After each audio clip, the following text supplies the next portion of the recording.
ना हो काय ओय दादी दादी जोहारले दादी जोहारले दादी जोहारले कौन पाजाओ साहेब हो काय मोला पूछे दादी हो कहना दादी वही तो पारा मोहल्ला में कहा थे साले टोला बस्तर मोचो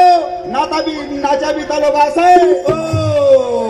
ना दे बिता से हो काय ओ दादी वो तो देख लिया से तू जो भी देख लिया से ओ न कहना दादी ओ दादी ओ. थकून दार्दो म्हणता होली ओ दाडगा म्हणता हो आ बोसा बोसा बोसा बोसा बोसा निकाल काय दादी गोदाम तो दारूच काय ना जल्दी का देऊ असे दादी वरती दारूच काय ना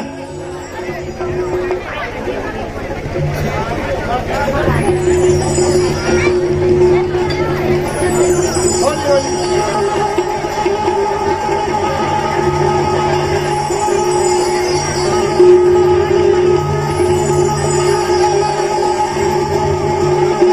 पतन होली काय ना दादी छे काकोर घर के आ दादी ओ सुशीला का क्या हो काय काय दादी सोच जे जहला बिताया से रास्ता है पुल्ली लिहाय ना हो काय दादी हो दादी चालू हो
Thank you.